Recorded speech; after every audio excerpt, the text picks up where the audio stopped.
नमस्कार दोस्तों, मैं हूं राकेश उइके। आप सभी का स्वागत है एमपीपीसी गुरु में। दोस्तों, आप ये बता सकते हैं कि एमपीपीसी प्री में भूगोल से लगभग कितने क्वेश्चन आते हैं? अगर आपको ये पता है तो आपने कहीं ना कहीं जो है एनालिसिस किया है पैटर्न को कि एग्ज़ाम में किस प्रकार से क्वेश्चन पूछे जाते हैं। और अगर आपको नहीं पता है तो आप तैयारी कैसे कर रहे हैं? आप एमपीपीसी प्री क्रैक नहीं कर पाएंगे अगर आप ये इस प्रकार से एनालिसिस नहीं करते हैं तो। ठीक है, तो आज जो हम बात करेंगे कि भूगोल जो सब्जेक्ट है उसमें हम कैसे फाइंड आउट करें कि किस प्रकार के क्वेश्चन पूछे जाते हैं और किस पोर्शन से कितने क्वेश्चन पूछे जाते हैं। हम अपनी तैयारी में भूगोल पढ़ते समय हम इन बातों का ध्यान रखें कि हमारे पास सिलेबस बहुत बड़ा है। ठीक है, एमपीपीसी में यूनिट 4 में इसका जो सिलेबस दिया हुआ बहुत बड़ा हुआ है ना। उसमें कुछ पोर्शन दिए हुए हैं, हमें उनको फाइंड आउट करना है। ठीक है, ये हम कैसे फाइंड करेंगे कि जो हमारे पुराने पेपर आए हुए हैं है ना, उसको हम एक समरी निकालेंगे कि कुछ पोर्शन से कितने क्वेश्चन आए हुए हैं। दोस्तों, हमने पिछले वर्षों के पेपर के एनालिसिस किया 2017, 19, 20 और 21 के। तो हमें कुछ आंकड़े प्राप्त हुए, जैसे कि भारत और विश्व के भूगोल में हमें एग्ज़ाम में कितने क्वेश्चन पूछे गए हैं। ठीक है, तो हम 2021 की बात करें तो भारत के भूगोल से लगभग 8 क्वेश्चन पूछे गए थे और विश्व के भूगोल से 2 क्वेश्चन पूछे गए थे, है ना। और 20 में भी वैसा हुआ था कि भारत से 3 पूछे गए थे और विश्व से 7। तो कुल मिला के जो है लगभग 10 क्वेश्चन जो है इस पोर्शन से पूछा जाता है। ठीक है, तो ये जो एनालिसिस है इसे ये दिखाने के लिए है कि हमें इस पोर्शन से भूगोल से और भारत और विश्व से जो है कितने क्वेश्चन आते हैं। ठीक है, तो अगले स्लाइड में हम देखेंगे कि किस टॉपिक से कितने क्वेश्चन आ रहे हैं, है ना। तो हमारा मेन मकसद तो यही था कि हमें ये जानना था कि किस टॉपिक से हमें कितने क्वेश्चन प्राप्त हो रहे हैं जो एग्ज़ाम में हमें पूछे जा रहे हैं, ताकि हम उन टॉपिकों को अपनी तैयारी के समय और अपने रिवीजन के समय उसको हम एक बार देख लें। ठीक है, तो नेक्स्ट स्लाइड में हम यही देखते हैं। ठीक है, हमने ये जो एक समरी निकाल लिया है, ठीक है, जिसमें 18 2018 20 21 22 है ना। तो इससे हमने एक निकाला है समरी कि किस पोर्शन से कितने क्वेश्चन आए हैं। ठीक है, आप सिलेबस देखेंगे, भौतिक भूगोल है, भौतिक विशेषताएं, प्राकृतिक प्रदेश। ठीक है, इसमें सभी चीज़ आती है।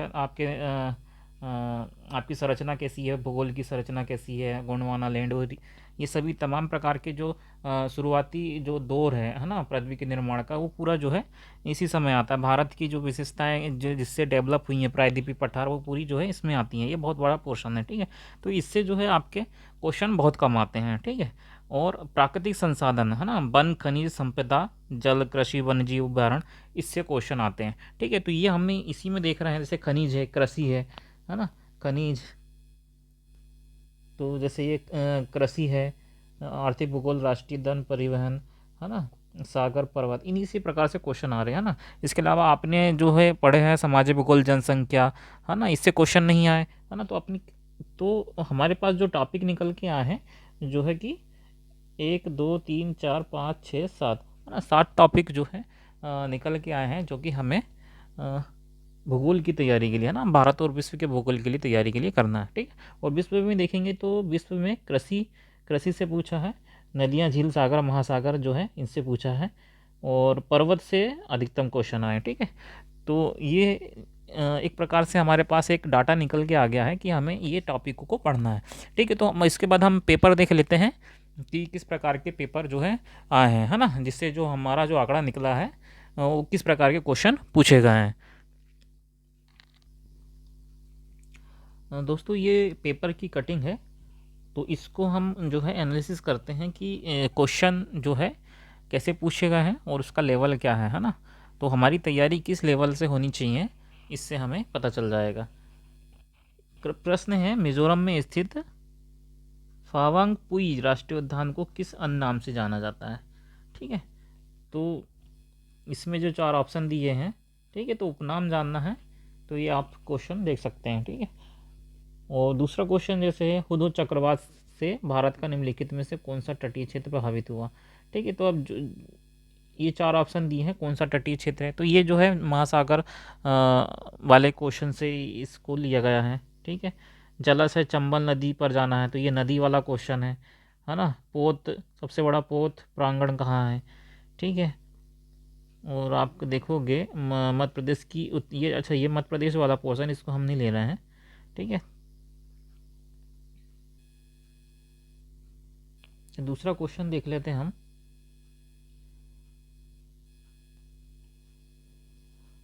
भारतीय खनिज भंडारों का, खनिज पदार्थों का भंडार किसे कहा जाता है, ठीक है। 4 ऑप्शन दिए हैं, तो ये खनिज वाला जो पोर्शन है इससे क्वेश्चन पूछेगा है ना।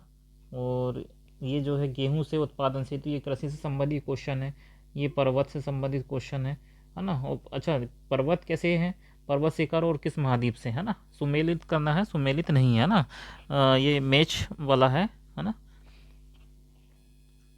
वैसे ये क्वेश्चन है कृषि से संबंधित है, दुग्ध उत्पादन कहाँ होता है, फल उत्पादन कहाँ होता है, बागाती कृषि कहाँ होती है। तो ये क्वेश्चन जो है सीधे सिंपल है, आपको महाद्वीप का मैप बनाना है ना। मैप बना के आपको इसको सीधे रटना है ना। फल उत्पादन सबसे अधिक कहाँ होता है, अनुत्पादन कहाँ होता है, ठीक है। वैसे ही ये क्वेश्चन जो है ये घास वाले क्वेश्चन है ना। स्टेपिच कहाँ पाई जाती है, पेरीज, बेल्ट, डाउन्स, ठीक है। ये एक सीधा सा सिंपल क्वेश्चन है, ये आप फैक्ट जैसे होते हैं उनको याद करके आप इसको कर सकते हैं, ठीक है। राज्य में सागौन के वनों का क्षेत्रफल सबसे अधिक है, ठीक है। तो इस प्रकार के क्वेश्चन जो है आप इसमें देख सकते हैं। और इसके जो क्वेश्चन का लेवल है बहुत ही सिंपल है ना। तो कहने का तात्पर्य ये है कि आप मैपिंग के थ्रू इसको आप अच्छे तरीके से पढ़ सकते हैं। और आपको पढ़ना क्या है, सिर्फ गिने चुने टॉपिक पढ़ने हैं, जो कि हमने पहले बता चुके थे कि किस प्रकार से जो हमारे समरी निकल के आई थी, है ना, इनमें से पढ़ना है। तो लगभग उसी में से क्वेश्चन आते हैं। जैसे ज्वालामुखी विस्फोट किस पेटी में सर्वाधिक है ना।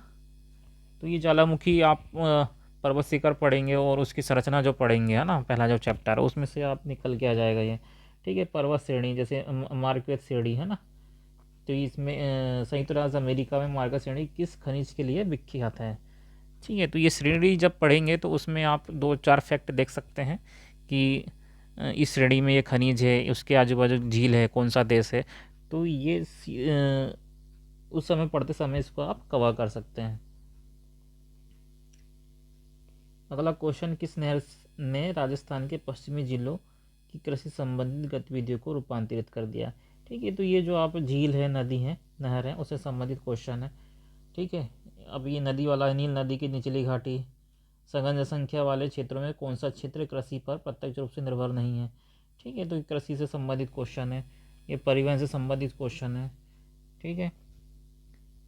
ये नदी से संबंधित क्वेश्चन, ये भी जो है जलाशय से संबंधित है, महासागर से संबंधित है, ठीक है। तो ये हम जो क्वेश्चन देख रहे हैं तो सीधे सीधे ये समझ में आ रहा है कि नदी, जलाशय, पर्वत, इससे अधिक क्वेश्चन पूछे गए हैं, ठीक है। तो हमने जो है पहले जो बताया था कि हमारे जो कुछ 5-6 टॉपिक जो निकल के आए हैं उसी की तैयारी आपको करना है। यूनिट 4 से जो हमारे सामने जो मुख्य टॉपिक निकल के आए हैं जिनको हमको पढ़ना है, जैसे खनिज है, कृषि, आर्थिक, भूगोल, वन, परिवहन, झील, पर्वत।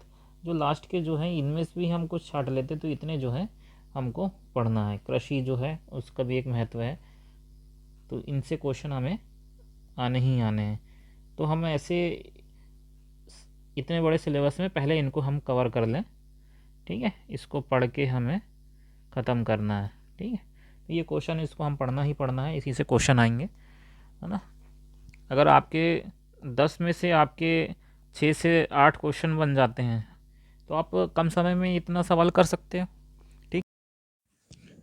दोस्तों, अगर ये वीडियो आपको पसंद आया है तो ज़रूर इसको लाइक करें, शेयर करें और हमारे चैनल को सब्सक्राइब करें। और यदि किसी स्पेसिफिक टॉपिक में वीडियो बनाना है एमपीपीसी से संबंधित तो कमेंट बॉक्स में इसको ज़रूर मेंशन करें, है ना। और मेरा प्रयास रहेगा कि जो है बीच बीच में आपको गाइड करते रहूं कैसे तैयारी करना है। तो नए टॉपिक के साथ आपको हम अगले वीडियो पे मिलते हैं। तब तक के लिए नमस्कार।